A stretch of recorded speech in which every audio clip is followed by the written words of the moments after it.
போகி அன்று பழைய பொருட்களை தீயிட்டு கொளுத்துவதால் காற்று மாசு ஏற்படுவதாக கூறப்படும் நிலையில் அது குறித்து மக்கள் குரல் பகுதியில் எழுப்பப்பட்ட கேள்விகளுக்கு திருப்பூர் மாவட்டம் உடுமலைப்பேட்டை மக்கள் தெரிவித்த கருத்துக்களை பார்க்கலாம்.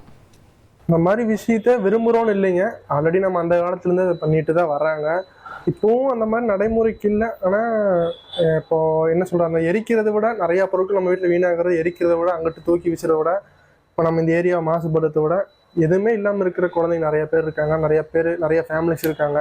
அவங்களுக்கு கொடுத்து உதவி பண்ணலாங்க. இந்த பண்டிகைக்கு மாற்றம் அந்த எரிக்கக்கூடிய அந்த பழைய புத்தகங்கள் அல்லது துணிகள் எல்லாமே நம்ம குழந்தைகளுக்கு படிக்கக்கூடிய அளவுக்கு பயன்படக்கூடிய அளவுக்கு நூலகங்க பள்ளிக்கூடம் இது போன்ற இதுகள் அந்த நூல்களை வழங்கலாம்னு சொல்கிறாங்க. போகி பண்டிகை வந்துங்க காலகாலமாக நடந்துட்டு இருக்கிறது ஒரு விஷயம். பழசை வந்து நம்ம எரிக்கிறோன்னா அது மாசு கட்டுப்பாடு மாதிரி எரித்து சம்டைம்ஸ் இல்லை நமக்கு யூஸ் இல்லாத ஏழைகளுக்கு கொடுக்கலாம்.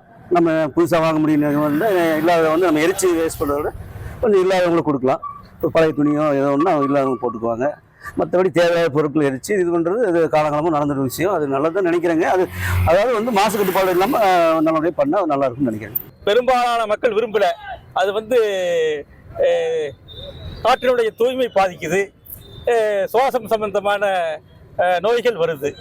அதனால அதற்கு பதிலாக இந்த காணும் பொங்கல் அன்னைக்கு வர்ற திருவள்ளுவர் தினத்தை முதல்லயே வைக்கலாம். அப்படி வைக்கிறப்ப ரொம்ப சிறப்பாக இருக்கும். மக்கள் குரல் நிகழ்ச்சிக்காக உடுமலை பகுதி மக்கள் கூறிய கருத்துக்களை தற்பொழுது பார்த்தோம். இனி செல்லும் இடமெல்லாம் செய்தி. தந்தி டிவியின் வாட்ஸ்அப் சேனலை ஃபாலோ பண்ணினா செல்ல இருக்கும் இடமெல்லாம் செய்தி. இதோ QR கோட் இப்பவே ஸ்கேன் பண்ணுங்க, ஃபாலோ பண்ணுங்க.